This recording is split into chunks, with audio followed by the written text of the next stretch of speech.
Get ready for the news that's shaking up the creative world. We start with the massive legal implications stemming from the conflict between Sam Altman and Elon Musk. This courtroom victory for OpenAI is sending shockwaves through the entire digital landscape, and we are breaking down exactly what this means for independent artists navigating the rapidly evolving AI ecosystem.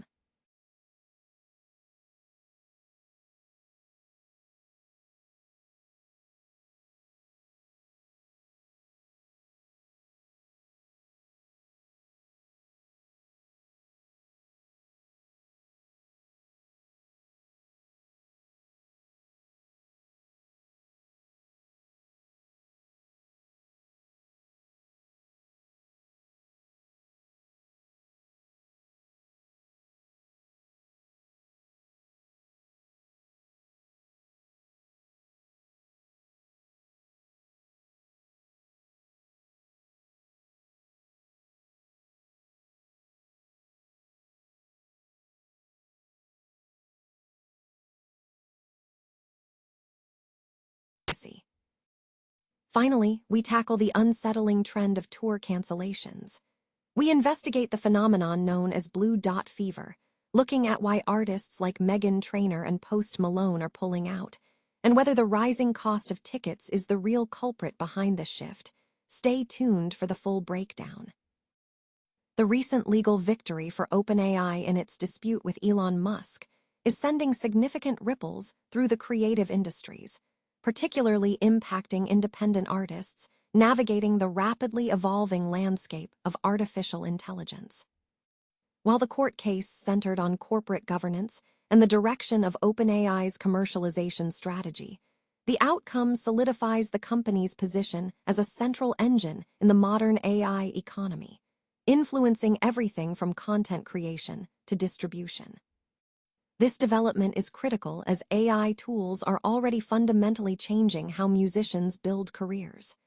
Independent artists now possess unprecedented access to production capabilities, where what once required large teams can be executed by a single creator using the right AI stack.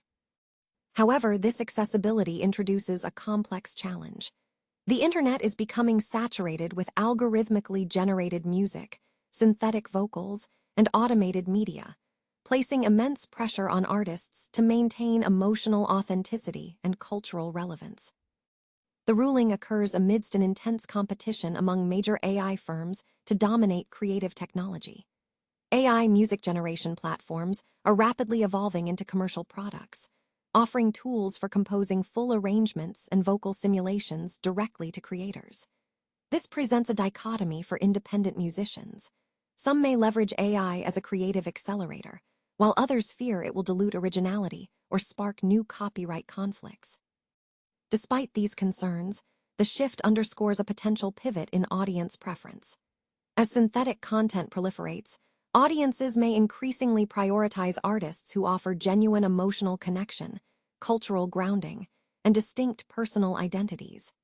In this environment, authenticity may become the ultimate competitive advantage for independent creators who build direct relationships with their listeners.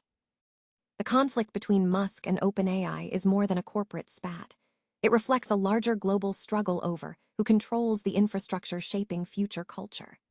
AI companies are becoming gatekeepers to media and creative systems. For independent artists and publishers, understanding this shift is paramount. Those who adapt early stand to gain powerful new tools for global reach, while those relying solely on automation risk being lost in the noise of machine-generated content. Ultimately, the challenge for the next chapter of music culture is not whether AI will influence music. It already is. But how human identity, originality, and creative voice can be preserved within an increasingly intelligent machine-driven ecosystem. A musician with a unique perspective on the rise of AI-generated music has voiced a surprisingly positive stance, suggesting that artificial intelligence is beneficial for the music industry. Speaking from his perspective, as a former metal mascot and frontman of the band Necrogoblican, the musician argues against the prevailing sentiment that AI lacks soul. He contrasts the perceived lack of depth in AI-generated content with the historical passion and raw energy of music, citing classic hits as proof of enduring human appeal. The commentator contends that musicians should focus on creating compelling music rather than fearing replacement by AI, suggesting that robots could contribute to the musical landscape in unexpected ways. He posits that AI should not be gatekept, advocating for the inclusion of non-human entities, such as robots, in the creative process, allowing them to experience the rigors of touring and the pressures of the music industry. The piece concludes with a humorous yet pointed assertion that while robots should learn to whine, genuine human emotion remains a distinct advantage. The Red Hot Chili Peppers have finalized a massive deal, selling their recorded music catalog for over $300 million. According to Billboard, the rights to the band's extensive recordings were transferred to Warner Music Group, a transaction highlighted as one of the largest catalog sales of 2026. The agreement was brokered through a joint venture between Warner Music Group and investment firm Bain Capital, a specialized entity formed to acquire major artist catalogs. This joint venture has already invested hundreds of millions into music rights, with the Chili Peppers deal representing a significant portion of that capital. The sale encompasses the band's complete recorded music catalog, including 13 studio albums spanning their career, featuring iconic tracks such as Californication, Under the Bridge, and Scar Tissue.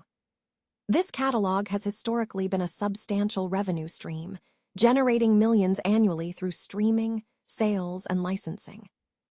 It is important to note that this transaction pertains only to the master recordings. The band had previously divested their publishing catalog in 2021 for approximately $140 million to Hipgnosis, which was subsequently acquired by Primary Wave Music. This move underscores a growing industry trend where major artists are opting to sell their music rights to music companies and investors. These deals allow entities to capitalize on ongoing revenue streams from streaming, radio play, and licensing in exchange for a substantial upfront payment. Artists like Bruce Springsteen and Bob Dylan have set precedents, contributing to what is being termed a catalog boom in the music industry. Despite the sale of the catalog, the Red Hot Chili Peppers remain active, continuing their extensive touring schedule and maintaining their status as a major live rock act. High-profile musicians are canceling or postponing tour, fueling social media speculation that the industry is suffering from blue dot fever, the term referring to empty, unsold seats on ticketing platforms. Artists who have announced cancellations include Meghan Trainor and Post Malone, Dolly Parton, Zayn, and the Pussycat Dolls, with the latter deciding to cancel most North American dates for their reunion tour. This trend of cancellations has prompted debate over the root causes, ranging from economic pressures to broader industry dynamics. Experts suggest a complex interplay of factors. Andrew Mall, an associate professor of music at Northeastern University, acknowledges the social media buzz, but stresses that the current economic reality is a significant driver. He points to rising costs of living, including fuel and energy expenses exacerbated by geopolitical events, which are reducing disposable income for consumers. Conversely, some industry figures dismiss the term as mere marketing. Joe Berchtold, president and CFO of Live Nation, characterized Blue Dot Fever as a marketing program targeting scalpers frustrated by artists setting ticket prices closer to market value. Data shows that concert ticket prices have risen since the COVID-19 pandemic, with average general admission prices increasing notably between 2019 and 2022. However, Mall also identifies internal industry issues. He suggests that cancellations among non-A-list talent may stem from increased competition and diminished fan willingness to spend on live music from those artists. Furthermore, he questions the booking strategy for second-tier acts, noting that management must balance audience demand against the high costs of staging tour. A critical shift observed is how audiences now view tickets. Mall highlights that concert tickets are increasingly treated as assets to be banked or traded on secondary resale markets. This dynamic creates a difficult decision point for consumers, whether to attend a concert or sell tickets for potential financial gain, a choice that can significantly impact personal finances for some.